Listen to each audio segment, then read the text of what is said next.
হজমের সমস্যা, একদমই তাই। বিষয় হচ্ছে হজমের সমস্যা ও আয়ুর্বেদ। প্রোডাক্টের পরিচিতির জন্য কন্ট্রোলকে অনুরোধ করব প্রোডাক্টের ছবিগুলো দেখাবার জন্য। একদম। আচ্ছা, চলে আসি আমার আরেকটা পার্ট, অর্থাৎ ইন্টারনালি গরমে আমরা কী করে ভালো থাকবো। গরমের সবথেকে বড় সমস্যা যেটা থাকে সেই সমস্যাটা হচ্ছে পেটের সমস্যা। হর ঘর কি কাহানি, প্রায় প্রত্যেক ঘরে কম বেশি পেটের সমস্যায় জর্জরিত হন মানুষরা। এবং এই পেটের সমস্যায় জর্জরিত হওয়ার কারণ কিন্তু অনেক কিছু। কারোর ক্ষেত্রে অ্যাসিডিটির সমস্যা, কারোর ক্ষেত্রে বদহজমের সমস্যা, কারোর ক্ষেত্রে গ্যাসের সমস্যা, আবার কারোর ক্ষেত্রে কনস্টিপেশনের সমস্যা, আবার কারোর ক্ষেত্রে সমস্যাটিকে এক্সপ্লেনই করতে পারেন না। তাছাড়া পেটের সমস্যা, পেটের কী সমস্যা তিনি কিন্তু সেটা গুছিয়ে আর বলতে পারেন না, কিন্তু পেটের সমস্যা। কিন্তু সবথেকে সমস্যাটা ভয়ঙ্কর হয়ে দাঁড়ায় তাদের ক্ষেত্রে যাদের গরমকালে ডিসেন্ট্রি টেন্ডেন্সি আছে বা লুজ মোশনের টেন্ডেন্সি আছে। এই সবগুলো পেটের সমস্যায় গরমকালে কীভাবে প্রতিহত করবেন সেটা নিয়ে আলোচনা করব। কিন্তু আজকে আলোচনাটা আমি শুরু করব ফার্স্ট এপিসোডে। এই গরমে জানবেন ডিসেন্ট্রি বা লুজ মোশনকে কী করে আপনি প্রতিহত করবেন। প্রথম কথা যেটা জানবেন, যারা ডাক্তারিতে ভর্তি হন তারা প্রথম জীবনে আরেকবার হাত ধোয়া শেখেন। কারণ একটা হাত ধোয়া ছোটোবেলায় আমরা আমাদের মা বাবার কাছে শিখেছি, আরেকটা হাত ধোয়া শিখতে হয় কিন্তু আমাদের মেডিকেল কলেজে, যে কীভাবে সায়েন্টিফিক্যালি একটা হাতকে প্রপারলি কীভাবে কত রকমভাবে কীভাবে ধুতে হয়। এটা খুব ইম্পর্ট্যান্ট। হাত ধোয়ার পর সবচেয়ে বিপজ্জনক জিনিস হচ্ছে গামছায় বা তোয়ালেতে হাত মোছা। কারণ সাবান দিয়ে হাত ধোয়ার পর আপনার হাতে যে জীবাণুটা চলে গেল, গামছা বা তোয়ালের মধ্যে থাকা জীবাণুটা আবার হাতে চলে গেল। তার জন্য হাত ধোয়ার পর সবসময় হাতকে শুকোতে হয় ফ্যানের হাওয়ায়। কলকে বন্ধ করতে হয় লেফট হ্যান্ড দিয়ে, এগুলো কিন্তু শিখতে হবে। দাঁত মাজার পর ওই যে দামি ওয়াটার ফিল্টারটা রাখা আছে সেই জলে মুখ ধুতে হয়। আর শুধু তাই নয়, খাবার আগে থালাবাটিটাকে আরেকবার ধুতে হয় ওই জলটা দিয়ে, অত্যাধুনিক ওয়াটার ফিল্টারের।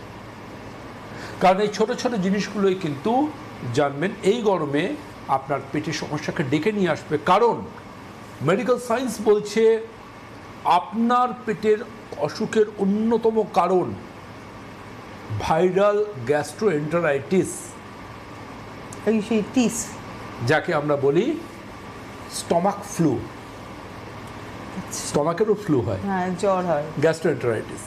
তো এই যে স্টমাক ফ্লু, এক্ষেত্রে কিন্তু জ্বর আসুক না আসুক পেশেন্ট নাস্তানাবুদ হয়ে যান, বারবার বারবার বাথরুম যান, বমি হতেও পারে নাও হতে পারে, এবং প্রথম দিকে মানে এমনও হয়ে যায় এটা একটা সময় গিয়ে ওয়াটারি স্টুল হয়।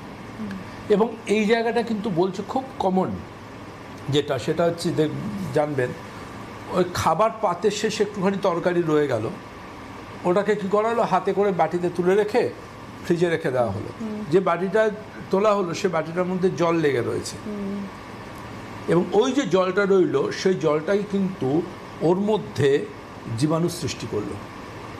খুব কমনলি আমরা পাই সালমোনেলা বোটুলি। সালমোনেলা বোটুলি এমন একটা অসুখ যেটা গরমকালে পেটের সমস্যা, অনেকে বলেন না আন্ত্রিক, অন্ত্রের অসুখকে আন্ত্রিক, তো এই আন্ত্রিকের মতো অসুখকে নিয়ে আসতে পারে, সিভিয়ার ডায়রিয়া হতে পারে। তো মনে রাখবেন একটাই, সেটা হচ্ছে রান্না ততটুকুই করুন যতটুকু আপনি খেতে পারবেন। যে খাবারটা খেতে পারবেন না ওটাকে অনুগ্রহ করে আর খাবেন না, আর খাবেন না। কারণ ওই খাবারটাই যে খাবেন আপনি, ওই খাবারটা কিন্তু আপনার শরীরে বিষক্রিয়া করবে। তার জন্য পরিমিত আহার করুন।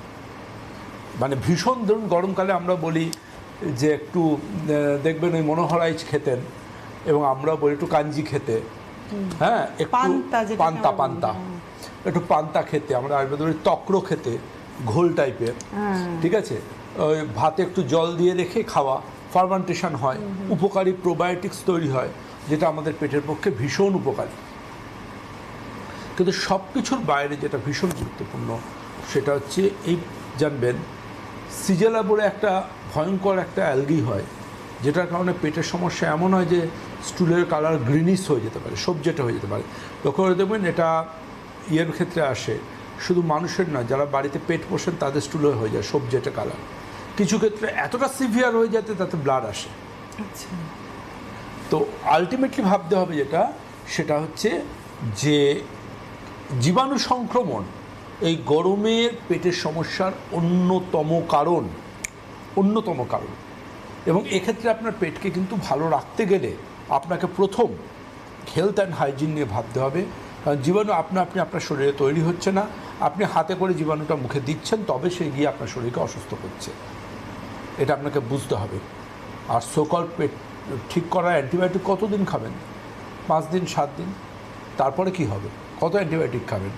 কারণ অ্যান্টিবায়োটিক তো বোকা, সে যেমন খারাপ জীবাণুটাকেও মারছে, আপনার পেটের মধ্যে থাকা ভালো জীবাণুগুলোকেও তো মেরে দিচ্ছে। তো আলটিমেটলি আপনার ইমিউনিটি কম্প্রোমাইজ হচ্ছে, শরীর বারে বারে খারাপ হচ্ছে। সুতরাং একটা জিনিস মনে রাখুন, আপনাকে সচেতন হতে হবে। সচেতনতাই কিন্তু আপনাকে একটা আরোগ্যের পথের পথপ্রদর্শক হতে পারে।